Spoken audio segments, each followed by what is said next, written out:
Hi children, welcome all. I wish to all who did the work completely in previous classes. In previous classes we discussed about photosynthesis, the method of food preparation in plants and the factors needed for photosynthesis and the pigment which give colors to plants. Okay. Today we are going to learn about something plants. നമ്മൾ നിങ്ങളുടെ text ബുക്കിൽ page number 12 they have a diary note for a little girl named Safiya, like you. A place to live, താമസിക്കാൻ ഒരിടം എന്ന പേരിൽ ഒരു കുട്ടിയുടെ diary not അതിൽ കൊടുത്തിട്ടുണ്ട്. That girl went to a school tour, school study tour. ആ കുട്ടി ഒരു സ്കൂൾ ടൂർ പോയി. ആ ടൂർ പോയ സ്ഥലത്ത് she saw a orchid flowers. അവിടെ എന്താണ് കുറച്ച് ഓർക്കിഡ് ഫ്ലവറുകളെ പൂവുകളെ കണ്ടു. ആ കുട്ടിക്ക് എന്ത് ചെയ്തു? അത് ഒരുപാട് അട്രാക്റ്റീവ് ആയി. More attractive for the flowers. എന്താണ് അതിന്റെ ആ കുട്ടിക്ക് ഏറ്റവും കൂടുതൽ അട്രാക്റ്റീവ് ആവാനുള്ള കാരണം എന്ന് പറയുമ്പോൾ അതിന്റെ പിക്ചറിങ്, അതായത് അതിന്റെ വളർത്തുന്ന രീതിയാണ്. അതെങ്ങനെയാണ് വളർത്തുന്നത്? അതിന്റെ നഴ്ചറിങ് രീതി എങ്ങനെയാണ്? ദേ ഹാങ്ങിങ് ഇൻ അതർ പ്ലാന്റ്സ്. മറ്റു മരങ്ങളിലാണ് എന്ത് ചെയ്യുന്നത്? താമസിക്കുന്നത്. അപ്പൊ അതിന്റെ ഒരു നഴ്ചറിങ് രീതിയാണ്, എങ്ങനെയാണ് അത് വളർത്തുന്നത് എന്നാണ് ആ കുട്ടിയെ മോസ്റ്റ് ആയിട്ട് അട്രാക്ട് ചെയ്തത്. ദിസ് ഫ്ലവേഴ്സ് ഹാങ്ങിങ് ഓൺ അതർ പ്ലാന്റ്സ്. മരങ്ങളെ ആശ്രയിച്ചാണ് അവ ജീവിക്കുന്നത്. So today we learn about that type of plants. മറ്റു മരങ്ങളെ ആശ്രയിച്ച് ജീവിക്കുന്ന സസ്യങ്ങളെ കുറിച്ചിട്ടാണ് നമ്മൾ ഈ ക്ലാസ്സിൽ ഡിസ്കസ് ചെയ്യാൻ പോകുന്നത്. നിങ്ങൾ ഈ ഒരു പിക്ചർ കണ്ടോ? Did you see the plant anywhere? ഈ ഒരു പ്ലാന്റിനെ നിങ്ങൾ എവിടെയെങ്കിലും കണ്ടിട്ടുണ്ടോ? This is a common orchid. This is a common orchid we see in our locality. നമ്മുടെ പരിസരങ്ങളിലൊക്കെ കാണാൻ പറ്റുന്ന ഒരു ഓർക്കിഡാണ്. ഓർക്കിഡ് എന്താണ് ഞാൻ നേരത്തെ പറഞ്ഞു അല്ലെ? They hanging on other tree. മരവാഴ എന്ന് പറയും. കേട്ടിട്ടുണ്ടോ മരവാഴ എന്ന ഒരു പ്ലാന്റിനെ കുറിച്ച്? ഈ പ്ലാന്റിന് ഒരു പ്രത്യേകതയുണ്ട്. This plant depend other trees for shelter. This plant depend other plants for shelter. മറ്റു മരങ്ങളെ താമസത്തിനു വേണ്ടി ആശ്രയിക്കുന്ന ഒരു സസ്യമാണ്. അങ്ങനെയുള്ള പ്ലാന്റുകളെ we call epiphytes. What is epiphytes?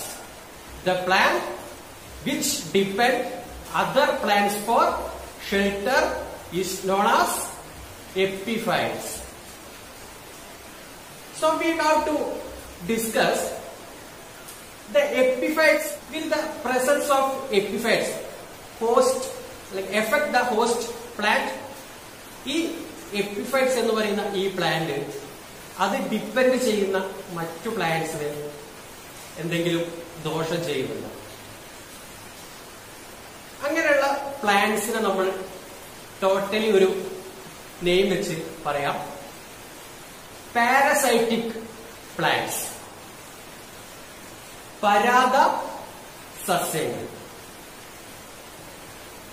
ആ parasitic plants means the plants which depends other plants for shelter. മറ്റു മരങ്ങളെ ആശ്രയിച്ച് ജീവിക്കുന്ന ജീവികളാണ് parasitic plants.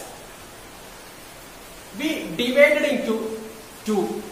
In parasitic plants, we divided into two: semi-parasites and total parasites. ഈ പാരസൈറ്റിക് പ്ലാന്റ് നമ്മൾക്ക് രണ്ടായിട്ട് തരംതിരിക്കാം. ഒന്ന് സെമി പാരസൈറ്റ്സും ഒന്ന് ടോട്ടൽ പാരസൈറ്റിക്. സെമി പാരസൈറ്റ്സ് എന്ന് പറഞ്ഞാൽ അർദ്ധപരാത സസ്യങ്ങൾ. ടോട്ടൽ പാരസൈറ്റ്സ് എന്ന് പറഞ്ഞാൽ പൂർണ്ണ പരാത സസ്യങ്ങൾ. ആ ഒരു നെയിമിൽ തന്നെ ഉണ്ട് അതിന്റെ ഒരു ഉത്തരം. ഒന്ന് സെമി ആണ് അല്ലെ, ടോട്ടൽ അല്ല. സെമി പാരസൈറ്റ്സ് ആണ്, മറ്റത് ടോട്ടൽ പാരസൈറ്റ്സ് ആണ്. ഇനി വാട്ട് ഈസ് സെമി പാരസൈറ്റ്സ്? എന്താണ് സെമി പാരസൈറ്റ്സ് എന്ന് പറഞ്ഞത്? The plant which depend only for shelter but they can absorb water, minerals from the atmosphere. Do you understand? In semi-parasites, the plants depend other trees only for shelter. താമസിക്കാൻ വേണ്ടി മാത്രമാണ് മറ്റു സസ്യങ്ങളെ ആശ്രയിക്കുന്നത്. They absorb moisture, water from the atmosphere. അവർ അന്തരീക്ഷത്തിൽ നിന്ന് ജലവും ലവണങ്ങളും അബ്സോർബ് ചെയ്യുകയും they make their own food. അവർ സ്വന്തമായിട്ട് ആഹാരം നിർമ്മിക്കുകയും ചെയ്യും. അങ്ങനെയുള്ള സസ്യങ്ങളാണ് ഏത്? Semi parasites. Okay. What is total parasites? ആ ഒരു പേരിൽ തന്നെ നമുക്കതിനെ അണ്ടർസ്റ്റാൻഡ് ചെയ്യാൻ പറ്റും. ടോട്ടൽ പാരസൈറ്റ്സ്, പൂർണ്ണ പരാത സസ്യങ്ങൾ. They absorb food directly from the host plant. Directly from the host plant. അവര് നിൽക്കുന്ന ആ ഒരു സസ്യത്തിൽ നിന്നും മുഴുവനായിട്ട് വലിച്ചെടുക്കും. Directly from the host plants. Okay. Paite, do you understand about semi-parasites and total parasites? Semi-parasites depend only for shelter. They absorb moisture from the atmosphere and they make their own food. But total parasites directly absorb the food from host plants. That is the difference between semi-parasites and total parasites. In both of parasites is effect from the host plant.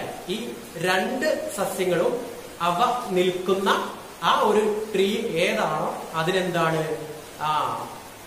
ദോഷമാണ് അല്ലെ, അതിനെ effect ചെയ്യും. That is parasitic plants, പരാത സസ്യങ്ങൾ. I give the notes with the example. Okay, then we just go. Do you see the picture? Okay. Do you see the plant anywhere? ഈ ഒരു പ്ലാന്റിനെ നിങ്ങൾ എവിടെയെങ്കിലും കണ്ടിട്ടുണ്ടോ? In our home, നമ്മുടെ പരിസരങ്ങളിൽ നമ്മൾ ഒഴിവാക്കുന്ന waste materials, drainage waste materials, അതുപോലെ നമ്മൾ മുറിച്ചൊഴിവാക്കുന്ന ട്രീസ്, ഇതിന്റെ ഒക്കെ സൈഡിൽ ഈ ഒരു വൈറ്റ് പ്ലാന്റ് കണ്ടോ? അതുണ്ടായിരിക്കും. ശ്രദ്ധിച്ചിട്ടുണ്ടോ? നിങ്ങളുടെ വീടിന്റെ വേസ്റ്റ് മെറ്റീരിയൽസ് ഒക്കെ ഉള്ള ആ ഒരു ഏരിയ പോയി നോക്കി കാണാം. This type of plants are growing. അങ്ങനെയുള്ള ചില സസ്യങ്ങൾ അവിടെ നിന്നുണ്ടാവും, വളർന്ന് വന്നിട്ടുണ്ടാവും. This type of plants known as saprophytes.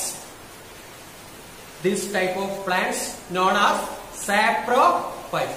ശവോപ ജീവികൾ എന്നാണ് ഈ ഒരു പ്ലാന്റ്സിനെ അറിയുന്ന പേര്. How can they get the name saprophytes? They absorbing food. They absorbing food from the waste materials. അവരെന്താ ചെയ്യുന്നത്? വേസ്റ്റ് മെറ്റീരിയൽസ് നിന്ന് ഫുഡ് അബ്സോർബ് ചെയ്തിട്ടാണ് അല്ലെങ്കിൽ ആഗിരണം ചെയ്തിട്ടാണ് ജീവിക്കുന്നത്. അതുകൊണ്ടാണ് അവയ്ക്ക് സാപ്രോഫൈറ്റ്സ്, ഇൻ മലയാളം ശവോപ ജീവികൾ.